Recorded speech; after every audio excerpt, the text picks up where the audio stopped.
চারজন সাহাবীকে উঠালেন আর ওই চারজন সাহাবীকে মাজলিসে বসালেন। হযরত ওমর নবীর দিকে তাকায় আর এই চারজনের দিকে তাকায়। আবু বকর সিদ্দিক ডাক দিয়ে কয়, ওমর এমন করে নবীজির দিকে তাকায় আর তুমি কি দেখতেছো?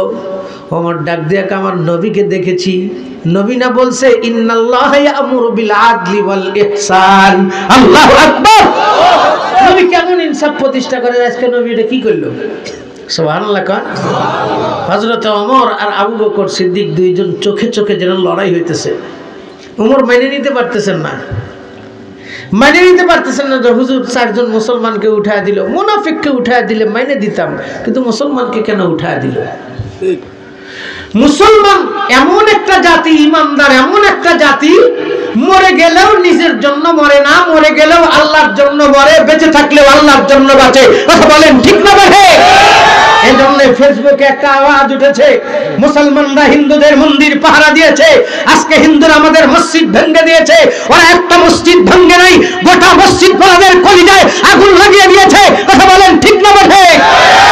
আগুন লাগিয়ে দিয়েছে। তাই বলে মুসলমান কখনো ওদের মন্দির ভাঙতে যাবে না। কথা বলেন ঠিক না বেঠে? এরপরেও ওদেরকে পাহারা দিবে, ওদের নারীর ইজ্জতের পাহারা দিবে। কথা বলেন ঠিক না বেঠে? এটাই মুসলমান। এজন্য আল্লাহ পাক ইমানদারদের দাম খায়। আল্লাহ আমার আয়াতের ভিতরে কয়, ইয়ারফাইল্লাহুল্লাযীনা আমানু মিনকুম ওয়াল্লাযীনা উতুল ইলমা দারাজাত। মসজিদ ভাঙলেই বড় লোক হওয়া যায় না, আবার মন্দির পাহারা দিলেই দাম তার কমে যায় না। এই কথা বল ঠিক না ভাই? নামের বড়াই করো না কো, নাম দিয়ে কি হয়? নামের মাঝে মিলে না তো আসল পরিচয়। বৃক্ষ তোমার নাম কি, ফলে পরিচয়। কষ্ট পাইছেন আপনারা? আমি কি রাজনীতি করছি? কাউকে কি বাঁশ দিয়েছি? কাউকে কি তাড়ায় দিয়েছি? না।